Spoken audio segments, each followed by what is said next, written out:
Hi guys, welcome back to the channel. What we're going to be looking at in today's video is the new COBRA RAD irons. I'm going to look at this compared to a SPEEDZONE 7 iron, compared to an F9 7 iron, and then I'm going to hit the two 1 lengths. I'm going to hit the 5 and I'm going to hit the 9, and we're going to get a numbers comparison with everything. Let's get stuck in. If you're enjoying what you're watching, please hit that like button, please hit the subscribe button, and please don't forget to share the video.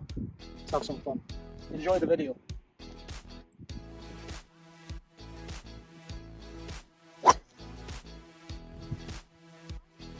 That's a good start.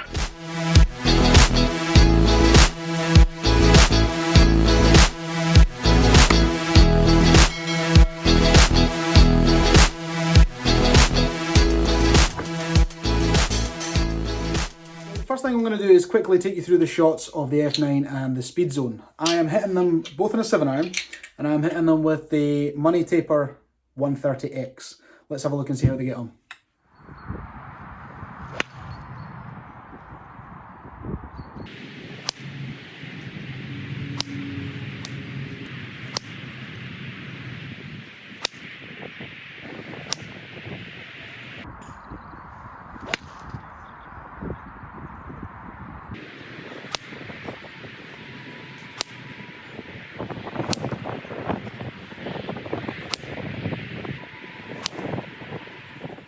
So that's the F9 and the SPEEDZONE hit and out the way. We've got the numbers, we can compare them to the RADSPEED in a second. RADSPEED, again, going through the tech, it's all about radial weighting, increased ball speed, more forgiveness. They've maximised the distance between the toe and the heel weighting, reducing face twist, increasing ball speeds. You're going to hit longer, straighter shots with this set. And you'll see the numbers in a wee second.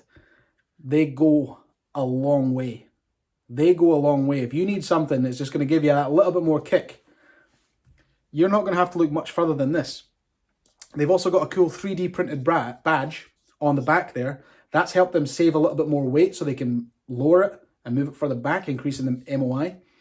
So they've done that. It also helps with sound and feel. It does feel quite a bit nicer than F9 and SPEEDZONE. You'll hear the sound particularly. If you were listening, I know some of them were sped up. But if you listen to the sound, I'll play these all at normal speed. Listen to the sound. The loft are quite strong. That is going to help with the ball speed. But when you look at the landing angle and the spin rates, you're not seeing a drop-off. It still flies like a 7 iron. I mean, if you compare them visually, between the F9 and the SPEEDZONE, there's not a lot different. They were fairly similar. They have changed it quite a bit with this RADSPEED. And if you're looking at the face there as well, I think there's something quite old school ping about it. I mean, I'm not sure how many people will agree with me on that, but just the finish and the shape, I think there's something very old school ping about it. They've still got the carbon fibre on the top line, helping them move all this weight around. So yeah, let's get stuck in, hit the shots, and then we'll take a look at the numbers after.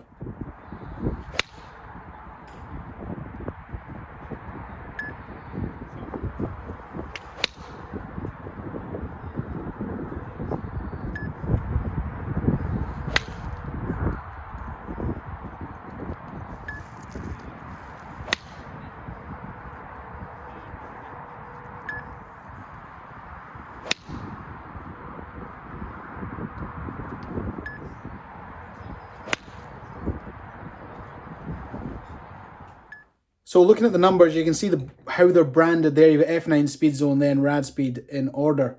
Carry distance is the biggest in the RADSPEED. It's absolutely huge, which is the purple circle. Then you've got the SPEEDZONE, which was still pretty good, 201. And then you had the F9s coming in at 192. I would probably say I was more consistent with the F9s over the SPEEDZONEs. The RADSPEED chucked the ball speed up to 137, spinning still between 4.5 and 5,000. And it still has a landing angle of 49 degrees. So if you're worried about being able to stop these, they're still going to stop on the green. They're just going to go a hell of a lot further than a lot of sets on the market.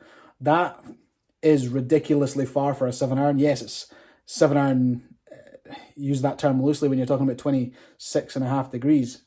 But 7 iron still landing at 49 degrees. I can't really complain. It's only a benefit is what I'm trying to say. It's only a benefit that it goes that far and lands that softly. So for those interested, I am now going to go and hit the 5 and the 9 iron in the 1 length, all using the same shaft, just so that the comparison is exactly the same. I am going to hit 6 with each.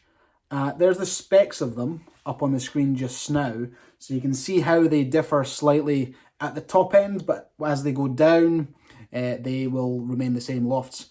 But in terms of the length, they are all the standard length of the standard 1 length, or the standard RADSPEED 7 iron. So I'm going to hit the 9 first, and then I'm going to hit the 5, and then again we'll compare some numbers and have a look and see where we are.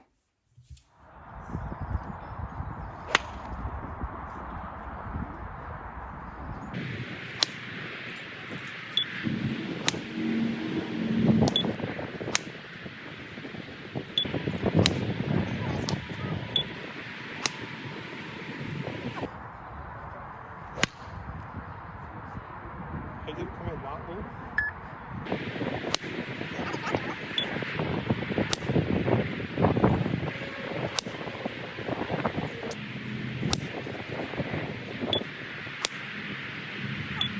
So when you're talking about the pros and cons of Cobra 1 lengths, pros, it's the most consistent ball position. That's the idea, is that the ball position is the same, it's the same swing, one set of irons, you're done. It's also the most complete iron fitting you can actually have, because you don't often get, or you very, very seldom to never get to hit the 9 iron with the shaft you've been fitted for, and the 5 iron with the shaft you've been fitted for, and then potentially a hybrid in the same length. You just don't get to do that in every single set. You've only really got the 7 iron to work with of the rest of them, but in 1 lengths you've got the 9, 7 and 5, so it is the most complete fitting. If you look at the numbers, you can see that the carry, if we focus on the bottom 3, the carry distance has dropped down by kind of 30 yards, and the carry distance of the 5 iron has gone up by about 24, 25. That's about where I would expect to see it, to be honest. This has probably been my best results from a 1 length fitting. The 9 iron's flying a little bit shorter than it normally does, and the 5 iron's traveling a little bit further than it normally does. And that's despite the 5 iron being that half a degree weaker than the variable length one. I'm still getting very, very good numbers out of them. Quite low spinning for their respective numerical value. The 7 iron, I would normally expect to see it spin a bit more, but that, you're going to get that with loft. The easiest way to manipulate spin is by softening the loft. And if you did deem it necessary, you could soften these half a degree to a degree and not affect the playability that much. That's been my best result in a 1 length fitting. But like I said, the benefits of a 1 length fitting, it's the most complete, and it's just one consistent setup for your set of irons. And you can look into wedges. You don't have to commit to wedges. You can look into wedges and you can look at hybrids. In conclusion, I think these are going to be a really, really popular set. These are going to be one of their biggest Game Improver sales year since they really burst onto the market a few years back and really started competing.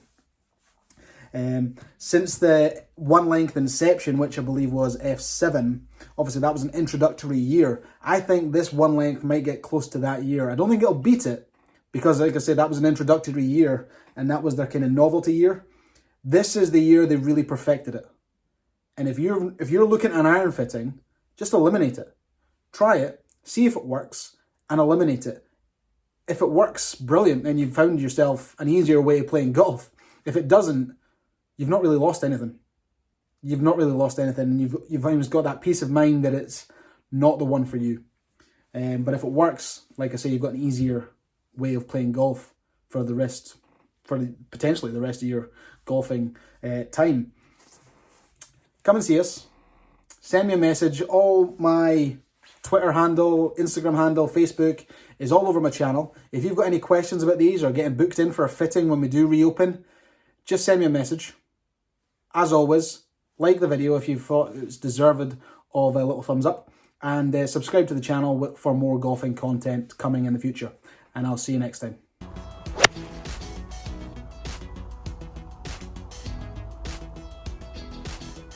That was nice. If you enjoyed the video, don't forget to like, share and subscribe. See you next time.